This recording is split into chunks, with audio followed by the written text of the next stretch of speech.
হাটের নিচে লুকিয়ে রয়েছে সরাসরি ঢাকা ময়মনসিংহ মহাসড়কে জাবের অপোজিটে।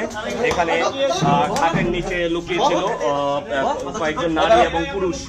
এখানে মহাসড়কের পাশে তারা কিন্তু দেহ ব্যবসায় সরাসরি জড়িত এবং এখানে একজন নারী খাটের নিচে লুকিয়ে আছে।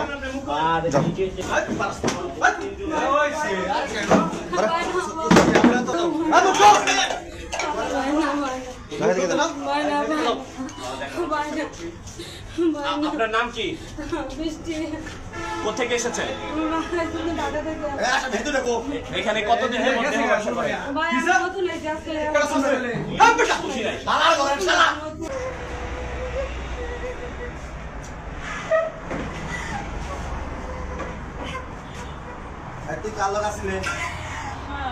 আবার মুখ লাগাই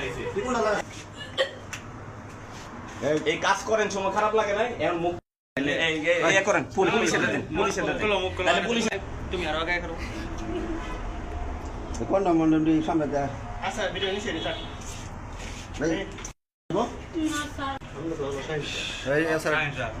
দর্শক, ঢাকা ময়মনসিংহ মহাসড়কে জাবের স্পিনিংয়ের অপোজিটে মহাসড়কের পাশেই পূর্ব পাশে বেশ কয়েকটি রুম রয়েছে। এখানে পতিতাবৃত্তি হচ্ছে, দেহ ব্যবসা হচ্ছে। এই ধরনের খবর পেয়ে এলাকাবাসী এসেছেন, তারপর আমাদেরকে খবর দিয়েছেন, আমরাও এসেছি। আমরা ঘটনাস্থলে বেশ কয়েকজনকে পেয়েছিলাম। 3 জন পুরুষ এবং 3 জন নারী ছিল। 2 জন পুরুষ পালিয়ে গিয়েছে। কোন মিটা না? না, কোন মিটা না স্যার।